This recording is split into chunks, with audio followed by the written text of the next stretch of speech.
She's armed with her markers and a whiteboard again. You know what that means? That can only mean one thing. It's time for some detailed education. Let's do this. Let's get into it. Today, I'm going to be chatting about alcohol and fat loss. I want to start off by saying that I'm not going to tell you that you should be consuming alcohol or that you should not be consuming alcohol. We are all adults here. You have to make your own calculated decision when it does come to your alcohol consumption or consumption of anything. All I'm going to do in this video is give you the facts and identify how the consumption of alcohol affects many different things which can affect your fat loss. So first, we cannot deny it that alcohol does contain calories. When you consume your calories through a liquid form, they don't keep you full at all. If you've ever heard the term empty calories, that's more or less what your liquid calories are. And it makes it a lot more difficult to adhere to your calories because you aren't full. Essentially what that means is that you tend to eat more because you're hungry the whole time. So adherence becomes very difficult. Now, a lot of people say, oh, but alcohol is only about the calories and it's a lot of liquid calories and that's why you shouldn't be consuming it if fat loss is your goal. But I want to break it down a little bit further for you.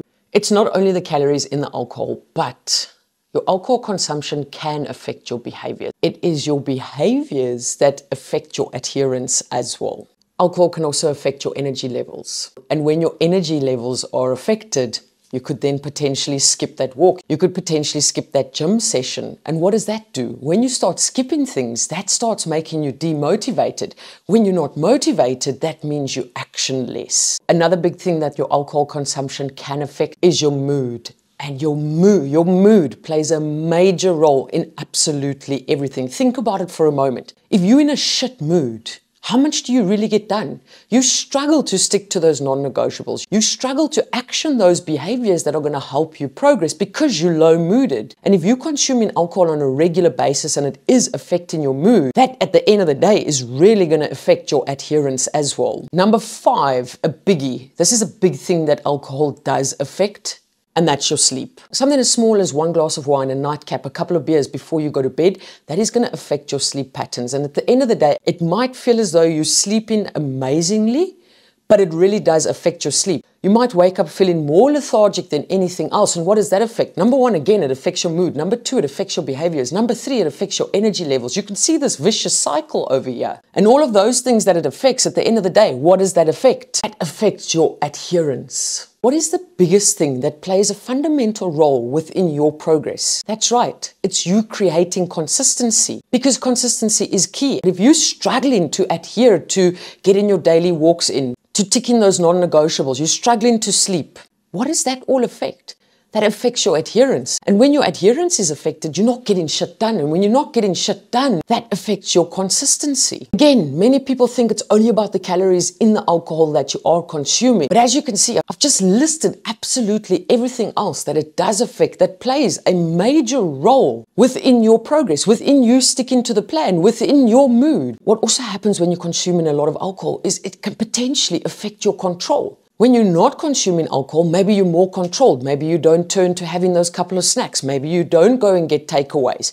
When you do consume alcohol, a lot of the times you then lose that control and all of a sudden you end up at a takeaway joint at 2 a.m. in the morning. You wake up the next morning, you're feeling quite sick. You're like, fuck this shit, skip the gym. And you can see where I'm going with this. This is me just giving you the facts. And as you're watching this video, deep down inside, you know what you need to do. I cannot tell you what you have to do. If you are consuming alcoholic beverages every single night of the week or during the week and you feel that it is affecting your behaviors and it is affecting your control and it is affecting your adherence, only you know what to do. Now, if we take a look at the health factors, because remember, this expedition isn't only about fat loss. You creating a healthier lifestyle, and the creation of a healthier lifestyle is ultimately what does lead to fat loss. Without scaring anyone, alcohol is pretty much a poison that we put into our body. It's a toxin that we put into our body. It would be very hypocritical of me to say stop drinking, purely because I enjoy having a couple of beers on the weekend as well. One thing I will say, during my several failed attempts at fat loss, the thing that was standing in my way of progressing was my alcohol consumption. When I was successful at creating a healthier lifestyle and losing fat in the process, one of the game changers for me was that I did cut out alcohol for the first couple of months.